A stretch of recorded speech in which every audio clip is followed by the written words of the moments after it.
I'm just getting going. I do this every week, dual here and on Facebook. And I am just getting started there. How is everyone today? Um, do, do, do, do, do. My screen is just really weird today. Man, I don't know if anyone's an astrology girly and can tell me, like, is there something weird going on technology wise? Because I have been like plagued with problems with technology lately. So it's definitely been a whole thing. Okay. Trying to get everything as close and easy as possible. How is everyone today? Um, Thanks for being here and thanks for prioritizing yourself this way, because this is stuff that like I think people like think a lot about, but they only think about when they're having like a real problem. So thank you. Thanks for prioritizing yourself. Today's session is about key questions to ask early to determine compatibility when you're dating and how to ask them. So the reason I wanted to talk about this today is because I don't know if anyone else is watching Love is Blind, or if you watch like The Bachelor or like other dating shows, but the people on there are extremely frustrating, and not just this season because, and listen, I'm a former matchmaker. I'm from Minnesota. I was very excited to watch this season. I cannot get through it. It is too painful watching people have these like really inane discussions that are not actually giving them information. One of the things that was really bothering me was not just the questions they were asking, but it was how they were asking them. So first, I want to like remind you, the point of going on a date is to find out if you want to know more. Just to get to know someone and find out if you want to know more. It's not about finding out, like trying to make them like you or trying to get approval. It's not about that. So if you ask someone a question and you give them the answer in advance, like I don't know if you've ever used this technique, but I used to use this when I was interviewing all the time because I was also a recruiter. So when I go on an interview or something like that, like I ask questions a certain way, and it's a hack. And it's basically to say like, what are you looking for? You ask the other person what they're looking for, they tell you, and then you just tailor your answers around that. Well, you don't want to do that when you're dating because you want to be honest, right? You want to find actual compatibility and not just get approval. So that is the point here. Um, so I mean, have you ever felt like you like wasted weeks or months dating someone just to realize you were never compatible, right? Or maybe you've been on dates and you walked away and you were like, I didn't really learn a lot about this person. Like, and it's not that like you don't have a strong enough feeling either way. And if you don't have that and you don't even have like curiosity, it's really hard to know if you want to like see them again, right? Anyway, like a lot of people rely on just chemistry, or they default to like small talk and assume compatibility will just sort of reveal itself over time. But you can get clarity a lot sooner, um, without making it feel like a job interview. And if you ask the right questions, you cut through a lot of fluff, and it helps you see someone's lifestyles and values and relationships, and see if it aligns with you before you invest more time and emotion. So it's like it's not about like grilling someone on their first date, but it's asking in a way that feels like really natural and engaging. Um, so thank you for joining today. So what we're going to cover is the most important things to learn about a potential partner early on. And then we're going to talk about asking questions that help you get honest and revealing answers without the person feeling like they're being interrogated. And then the things you should share about yourself, to help you spot compatibility faster and to let them know like who you really are, right? And at the end, I'm going to make a special, very limited offer that is free. so you can put it all to good use. So like stay tuned and I'll tell you more at the end. But if you're new here, hi, I'm Caroline. Welcome. Uh, I'm a former White Glove matchmaker, and I am a certified NLP and life coach. I specialize in helping daters manage burnout and also learn the foundations of dating. And but the reason I really focus on burnout is because burnout is the part of the journey that makes people want to give up. So I've worked with people one on one, hundreds. I actually counted; it's probably closer to 1,000 at this point, of daters over the years. And I've learned that having the right tools to manage discouragement not only keeps you like aligned with your goals, but it also helps to empower you to pull yourself out of tough moments before it spirals. So, at the heart of what I believe, there is no such thing as soulmates. Instead, there's an ideal relationship, right? A dynamic that works for who you authentically are and what you want in life. So, my work is about helping you stay on the path to creating the future you want by focusing on empowerment, the things that are within your control, and taking care of yourself. And I always want to acknowledge that there's like a lot of things going on in the world, and sometimes it feels like it's really heavy and we feel kind of helpless. And it's hard to say that, why would I even bother dating? I have people saying, like, oh, it's such a hellscape. Why would I even bother? Um, I totally understand that viewpoint. I really do. And I support that impulse. But I also want to offer up that regardless of anything going on, you still just have one life to live. And continuing to advance your own personal goals to create the life you dream of is also your own way to protest, right? Because you're taking radical care of yourself. So you're entitled to seek happiness in dark times. It's how you cope. Support is how we cope. And it's how you can develop, an anchor in times that are chaotic. So um, in the group where I'm also live right now, we always keep things constructive, positive, and focused on solutions. So if you're ready to shift your perspective and leave the blame game behind, build the true love you deserve, you're in the right place. So let's get back to the topic. What you actually need to learn about someone. Um, Not all compatibility factors are equal, right, when you're dating. And so many daters focus on like common interests and like favorite music or TV shows, but that's not really what makes a relationship last over time. So there are four key areas of compatibility. Um, are your lives naturally aligned? Or would one of you have to make drastic changes, right?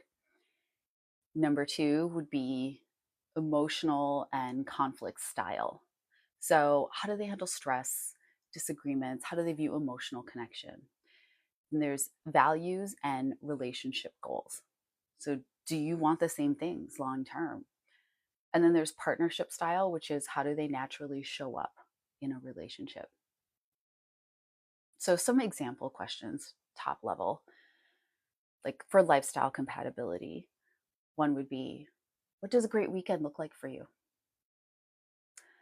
Another for emotional conflict and conflict style, emotional and conflict style would be like, tell me about a time someone close to you had a disagreement with you and they came to you with something difficult. How did you handle that? Can you tell me about it?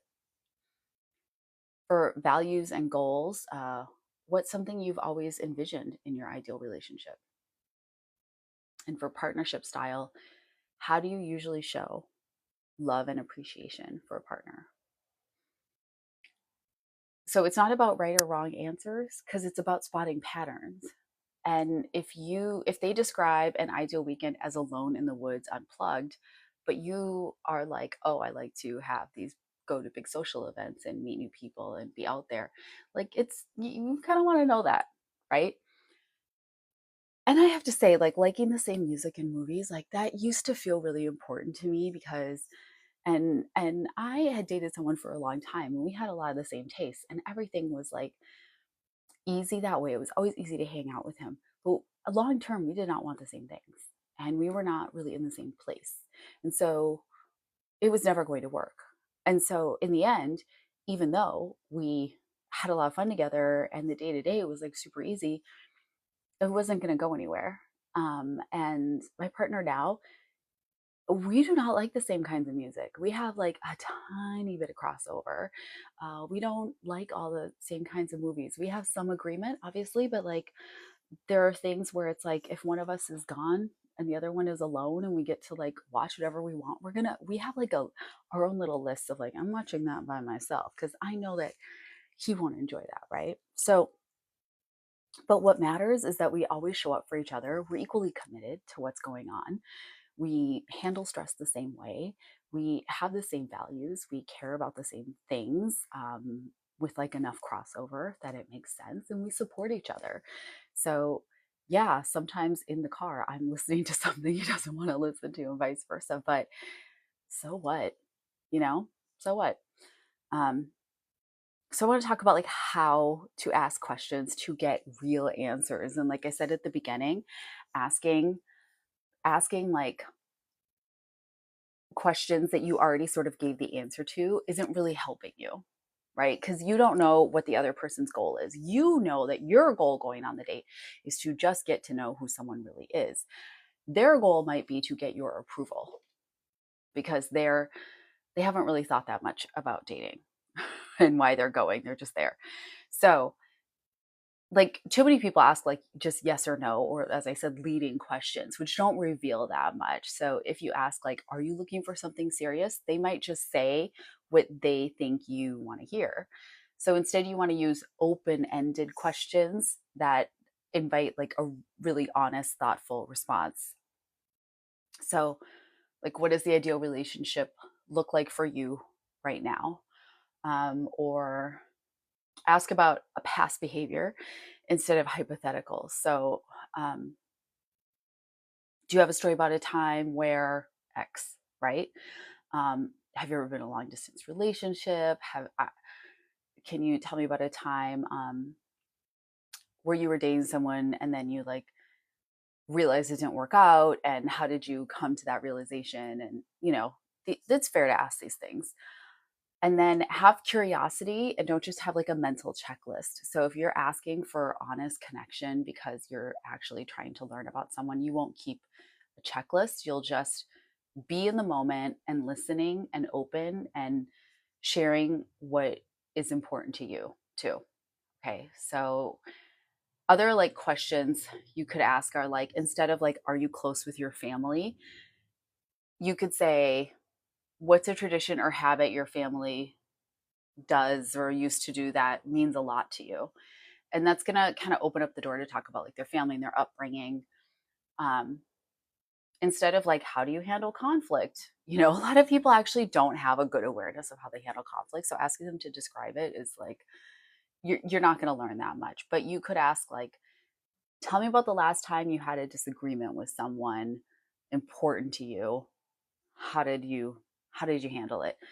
Because how they acted in the past is like a better predictor of than what they like claim they would do. I say all the time, words are cheap. This is why I hate the dating shows. They're entertaining, but I will just scream at them because words are cheap. People will say anything. They can say anything, and you don't know other people's motivations. So it's hard to know why they're saying something. Just because you show up authentically, you want to be honest, you want to have an honest connection. That doesn't mean that they do. So you can't trust it. Trust is, again, actions aligned with words over time. So not being able to spend time and observe someone. Obviously, if you're like in the talking stages early on, or you're just on the first date or two, you don't have a lot of data to pull from. So you're going to want to ask questions in a way that's going to get you as authentic of an answer as possible, right? So if someone consistently avoids answering deeper questions or gives vague or like dismissive answers, that's a sign, right? How they answer matters too. And so you want to think also about like what you are sharing about yourself, because compatibility compatibility isn't just about the things that you learn, it is about also what you share, because they have a right to figure out if you're compatible with them too, right? So you don't want to just hear their answers, but you want to see how they respond to yours. So you want to be really intentional about what you reveal. So if certain values or habits are essential to you, you want to bring them up naturally to see if they align and use examples. Storytelling is huge, right? So if honesty is huge for you, don't just say, like, I value honesty.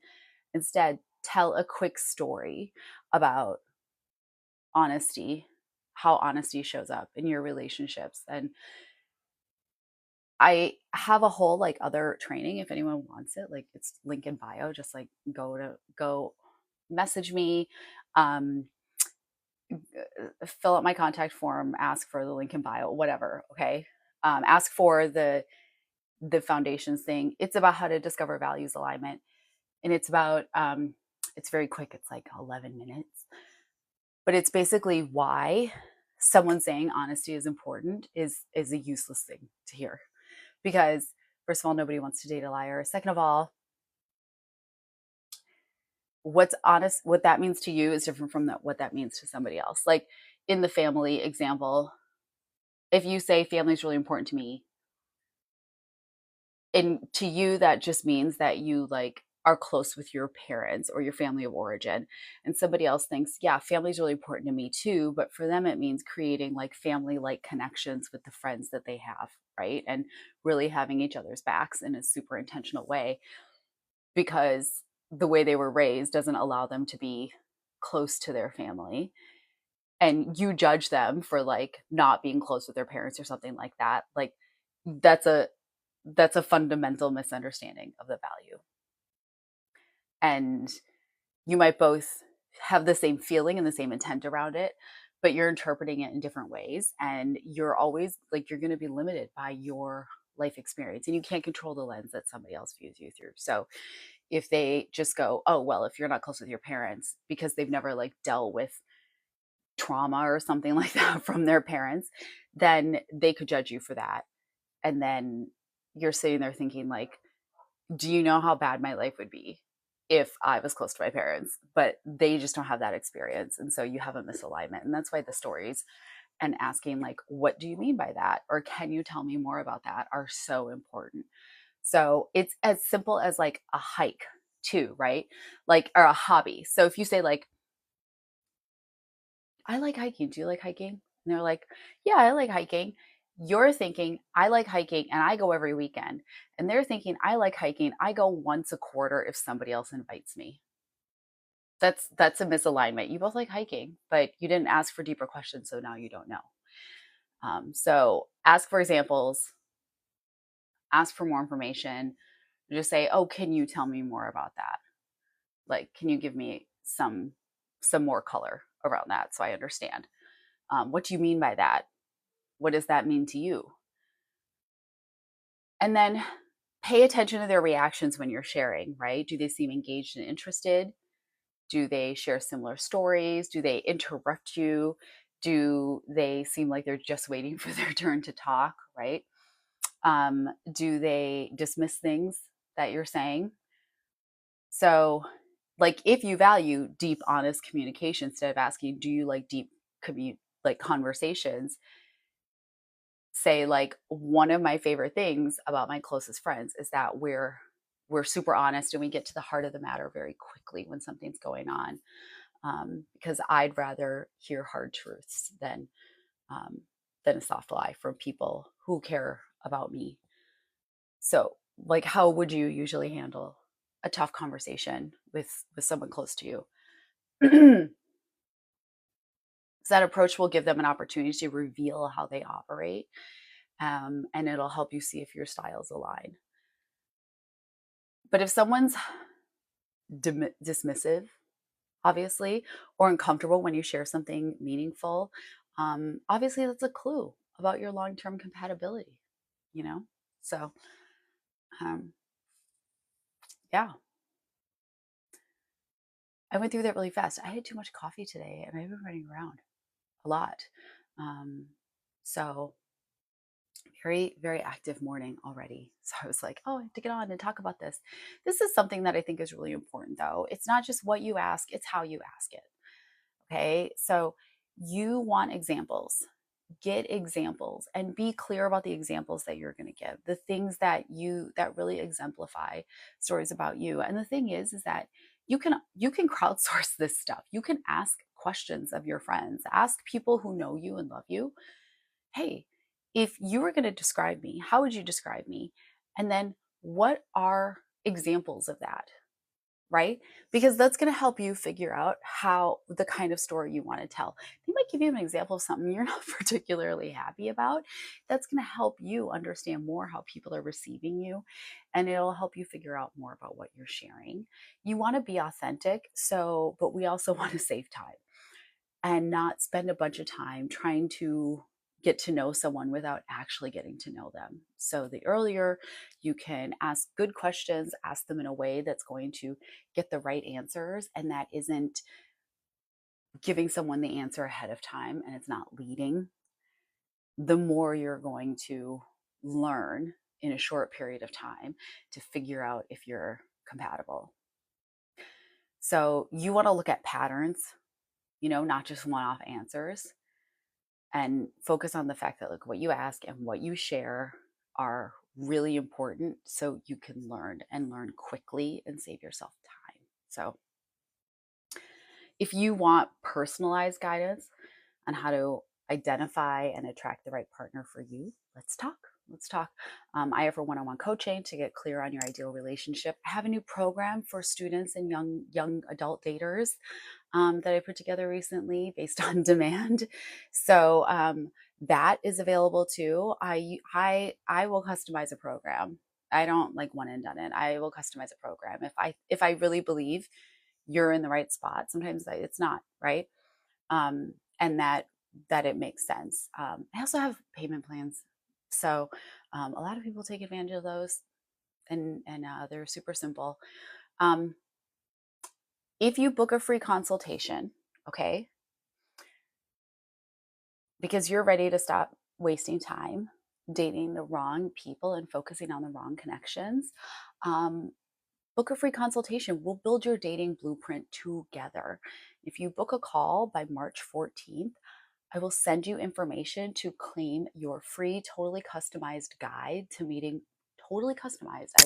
I do it myself, to meeting more people and making more connections in real life.